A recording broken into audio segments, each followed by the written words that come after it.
Hello बच्चों, let's see the question. The question says that the sum of the first 51 terms of the arithmetic progression whose second term is 2 and fourth term is 8 is. Options are 3774, 3477, 7548, 7458. Okay, तो इस question में हमें क्या बोला है? इस question में हमें बोला है कि हमें sum of first 51 terms of AP बताना है. इट मींस हमें S51 की वैल्यू बतानी है. ओके, और हमें क्या दे रखा है? T2 टर्म दे रखी है. सेकेंड टर्म मतलब T2 दे रखा है हमें 2, और fourth term it means T4 की वैल्यू दे रखी है हमें 8. तो हमें S51 की वैल्यू बतानी है. ओके, तो यहाँ पर जो हम की कॉन्सेप्ट यूज करेंगे, सबसे पहले nth टर्म ऑफ एपी का, nth टर्म ऑफ एपी, और nth टर्म क्या होती है हमारी एपी की? Tn is equals to a plus n minus 1 into d, जहां पर a होता है हमारा फर्स्ट टर्म और d होता है कॉमन डिफरेंस. ओके, और सेकंड कॉन्सेप्ट हम यूज करेंगे sum of n terms of AP का, जहां पे हमारे पास Sn होता है n/2 into 2a plus n minus 1 into d. Okay, similarly यहाँ पे हमारा a फर्स्ट टर्म होता है और d कॉमन डिफरेंस होता है. तो ये दोनों कॉन्सेप्ट यूज करके हम ये क्वेश्चन सॉल्व करेंगे. तो हमें सबसे पहले क्या दे रखा है?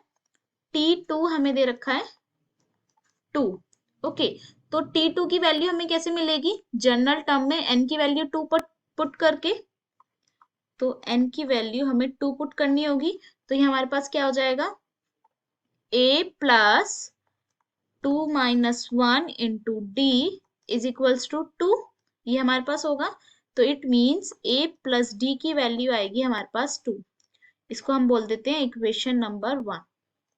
ओके, सिमिलरली T4 की वैल्यू है हमारे पास 8. तो यहाँ पे n की वैल्यू हमें 4 रखनी पड़ेगी. It means a plus 4 minus 1 into d की वैल्यू है हमारे पास 8. तो a plus 3d की वैल्यू आई हमारे पास 8. इसे बोल देते हैं हम इक्वेशन नंबर 2. ओके, अब हम क्या करेंगे? सब्ट्रैक्टिंग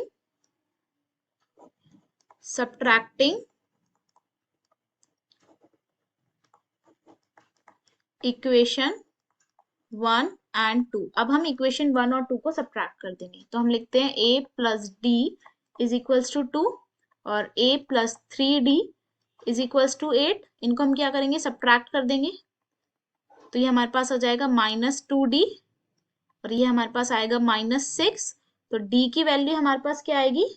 3. ओके, d की वैल्यू हमारे पास आएगी 3. अब हम क्या करेंगे? ये d की वैल्यू को हम इक्वेशन नंबर 1 में पुट कर देंगे. तो हम लिखते हैं putting value of d in equation number 1. Okay, equation number 1 हमारे पास क्या थी? a plus d is equals to 2. a plus d is equals to 2. इसमें हम d की वैल्यू 3 पुट करेंगे. तो a plus 3 is equals to 2. तो a की वैल्यू क्या आ गई हमारी? -1. ओके, तो फाइनली हमारे पास a की वैल्यू भी आ गई, हमारे पास d की वैल्यू भी आ गई. अब हमें निकालनी है S51 की वैल्यू. हमें फाइनली निकालनी है S51 की वैल्यू. ओके, तो यहाँ पे Sn की वैल्यू क्या होती है? n/2 into 2a plus n minus 1 into d. यहाँ पे n की वैल्यू क्या होगी?